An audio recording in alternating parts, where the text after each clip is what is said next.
呢個廁所咧漏水，咁我覺得沖嘅時候咧，就咁樣嘅。咁睇下發生咩事先。咁首先要拆咗呢個啦。咁呢隻廁所咧就應該就拆咗廁所板先。拆咗廁所板之後，應該下邊有個螺絲。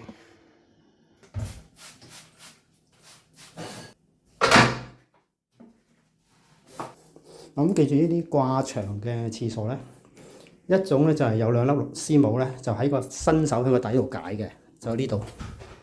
另外一種咧就喺度鎖嘅。咁兩種我都經常會做。我哋其實呢個好容易啊，佢嗰啲通常係攞得出嚟又可以用得翻嘅。譬如我而家鬆到咁上下咧，其實咧佢又可以打洞，係啦，攞出嚟。好啦，咁我哋鬆咗呢個先啦。嗱，就係咁樣，可以重用嘅。咁個原位向上咁樣嚇，咁鎖緊嘅時候咧，佢就係咁樣鎖緊嚇。咁攞出嚟咧就係咁樣攞出嚟。好，咁而家抹一抹佢先。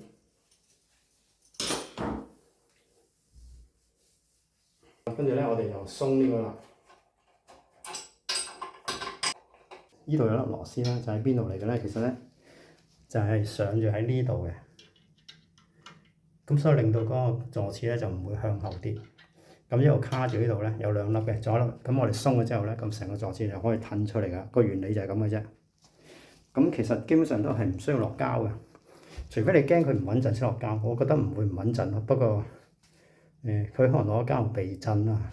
咁呢粒螺絲喺邊度上咧？就喺廁所板呢個兩個窿嗰度。咁我哋其實咧佢就係呢度咁穿住嘅，喺度穿住嘅啫。咁我哋掌入咗少少先啦。咁我哋喺度，等我放低部機先嚇。咁我而家一路上啦。咁大家見到個螺絲咧，就喺個橙色裏邊咧，一路穿出嚟係咪？咁我哋鬆翻少少，咁我就可以入嘅時候咧，一鎖緊，基本上就好穩陣㗎。跌唔跌咧？其實係睇呢兩個螺絲。後邊嗰個鐵架，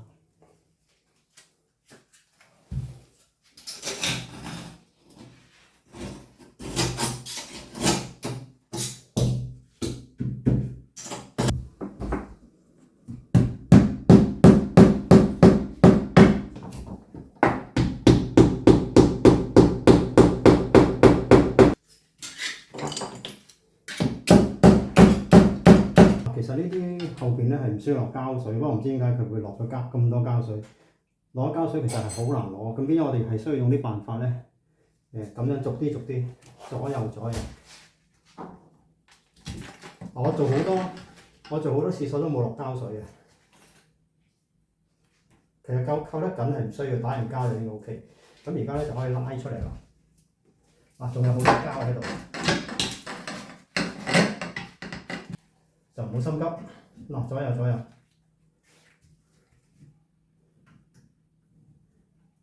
都幾重㗎，大家小心啊！唔好話一嘢放落地，如果唔係就會爛㗎啦。OK，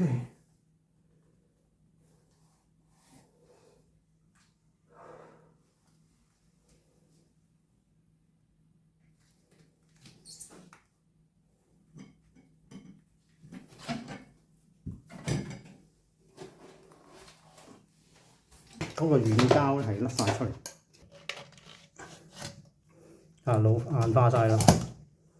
咁啊，成個咧就沖咗嗱。本身佢呢個咧應該係套咗喺呢度嘅，呢個短。咁而家我另外買多個零件，同佢換咗佢先。咁呢條喉咧就喐得好緊要，大家見唔見到？佢係前後喐。咁即係話，如果嗰陣裝嘅時候咧，佢個箱係虛浮，咁佢有機會咧就鬆咗個箱裏邊。咁我覺得佢入邊咧，呢個位冇落碼，呢個位亦都冇碼，同我最近裝嗰個係好大分別。我最近裝嗰個咧，呢度落咗個碼，咁呢度中間亦都落定個碼，所以我哋裝廁所嘅時候咧，係唔會有機會呢個位咧唔穩陣嘅嚇。一唔穩陣咧就會漏水。咁另外呢條喉斜斜地啦，咁所以最近好多溜標1、2年出事就係嗰個手工係非常差。唔知係咪啲師傅趕收工啊？呢個膠咧同呢個膠咧係分開咗啊！咁我其實咧，我哋用開咧呢啲咁嘅嘴咧，其實最好就係唔好買一啲好似呢啲咁咧軟膠同呢個硬膠咧係分得開嘅。嗱呢一種咧，大家見到咧，其實佢係冇駁口嘅，呢個位置係分唔開，佢係成件一體過嘅。咁入咗之後咧，其實佢係好難咧，好似呢個咁樣咧會甩嘅。咁呢個可能啲水壓太多嘅時候，用下咧就會出現呢個問題出現，一甩咗位咧就呢個位置咧就出水啦，就呢個位置。咁而家咧我就用另外一個牌子，就係呢隻，大家可以認住呢個牌子 OK 㗎。我買啲廁所配件咧，我覺得佢都幾實際嘅呢個就係 WC connector 啦 ，strict。好，咁我哋而家裝啦。咁呢個咧就我落咗啲膠啦，希望可以固定得好啲啦。因為如果唔係咧，佢飄得好緊要，成嚿膠咧向後推喐咗個箱就麻煩。首先咧，我哋要清乾淨個口嗰啲漬啦，用火酒啊、沙紙啊，同埋呢個口嘅漬都要清得乾淨嘅就好似呢啲咁咧，就其實要清到佢好似咁樣咁滑嘅，最好就揾沙紙散。咁最好抹翻滑淨佢嚇，同埋呢啲位置一定要戴晒手套啊、口罩咁樣做啦。搽啲潤滑油呢隻水喉用嘅潤滑油，咁有埋 WRA 認證嘅，即係可以做水喉嘅呢個。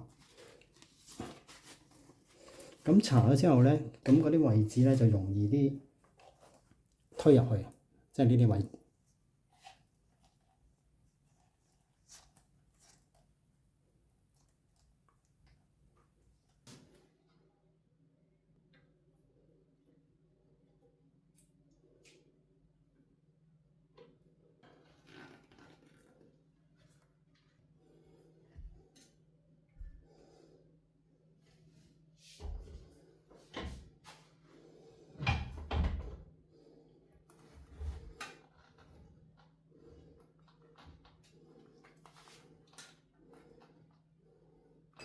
然之後咧喺度收緊佢。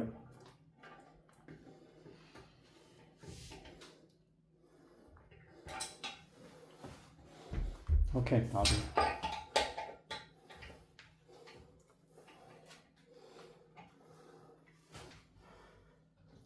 一路升高，佢呢度鬆嘅，佢唔升高呢度好緊嘅。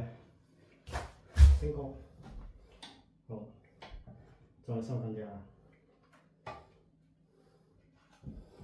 呢個位置升高。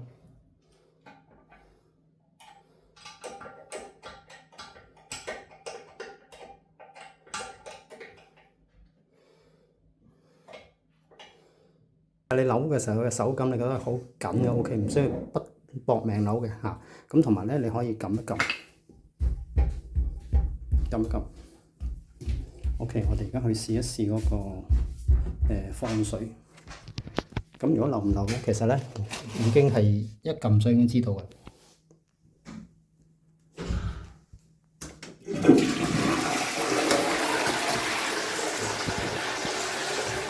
嗱，如果漏水咧，佢沖嗰個水出嚟咧，已經係呢度係即刻漏水嘅，呢個有水嘅。咁同今朝已經好唔同啦。咁我哋會再撳多次。咁我跟住咧就打埋膠，裝翻廁所板，今日搞掂啦。記住啦，我哋買零件嘅時候咧，千祈盡量買一啲一體化嘅，就唔好話一種軟膠、一種硬膠分得開嘅。一分得開嗰啲通常都係唔耐得水壓嘅。通常一段時間之後咧，佢會解體，一解體咧就出事啦。好似今朝咁一開水咧就肥哩肥嚟落雨咁樣嘅。咁記住呢啲掛牆嘅廁所咧，一種咧就係有兩粒絲母咧，就喺個伸手喺個底度解嘅，就呢度。另一種咧就喺度鎖嘅。咁兩種我都經常會做。OK， 而家我再試下。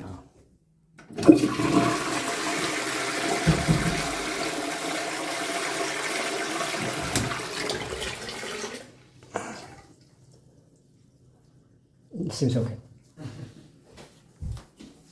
咁而家就應該冇漏水啦。咁我就打翻膠，裝翻廁所板。OK， 咁而個廁所板咧就咁樣裝嘅。咁呢度頭先大家睇到啦，就係咁樣打就入，之後咁樣向上拉，一路拉嘅時候咧，一路收翻呢個得㗎啦。